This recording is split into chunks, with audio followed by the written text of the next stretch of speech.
Our next report tells you about another broken promise by China. In the early months of the pandemic, China banned the use of pangolin scales in medicine. Illegal wildlife trade was identified as a pandemic trigger by scientists. Has China stopped it? A new report says pangolin scales are still being used in traditional Chinese medicine. Take a look at how China is circumventing its own ban. An endangered animal is being hunted to extinction in China. The pangolin, said to be the world's most trafficked mammal. China's obsession with pangolins is centuries old. Its meat is prized as a delicacy, and the scales are used in traditional medicine. There's nothing legal about any of this. China's pangolin trade is in defiance of a global ban. But to many Chinese, that's what makes it exciting. 200,000 pangolins are consumed in Asia every year. Chinese traditional medicine is the biggest consumer. Pangolin scales are like a panacea for the Chinese. It is believed to improve blood circulation, cure impotence, and increase lactation. Tall claims, but medically unproven. Earlier this year, China appeared to have a change of heart.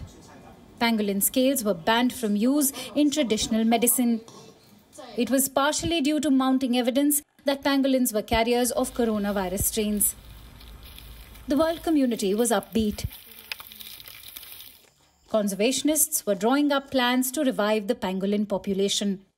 But this is China. Things are never as straightforward as they seem. A UK-based environmental group has busted China's deception. Pangolin scales are still being used in traditional medicine, and China is making no efforts to hide it. 221 companies have been licensed to use pangolin scales. You can find their products on e-commerce sites like eBay. So was China lying about the ban? Technically, no. Pangolin scales were removed from a list of so-called key ingredients, but they can still be used to make patent medicines. These are drugs approved for commercial production by the Chinese government. 8 such drugs are still in circulation. But what about sourcing? Where do these companies get pangolins from? It's a question best posed to the Chinese government. Beijing permits companies to use pangolin scales from its national stockpile. Very little is known about this buffer. It is described as shrouded in mystery and never-ending. What's more, China's medical insurance system continues to cover remedies involving pangolin scales. In short, China was never serious about curbing pangolin trade. It was an effort to appease the international community. This is not just limited to pangolins.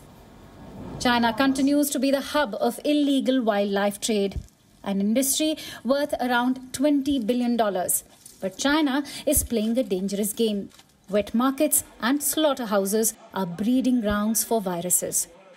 They have already unleashed 2 major outbreaks in the world, claiming tens of thousands of lives. Which brings us to the question, why is China reluctant to curb wildlife trade? The answer is it's a game of appeasement. Exotic meat is consumed mostly by China's elite, a group that the communist leadership is unwilling to antagonize.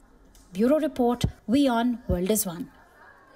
Thank you for watching Gravitas on WION's YouTube channel. If you want to stay up to date with what's happening around the world, then subscribe to our channel and don't forget to like and share.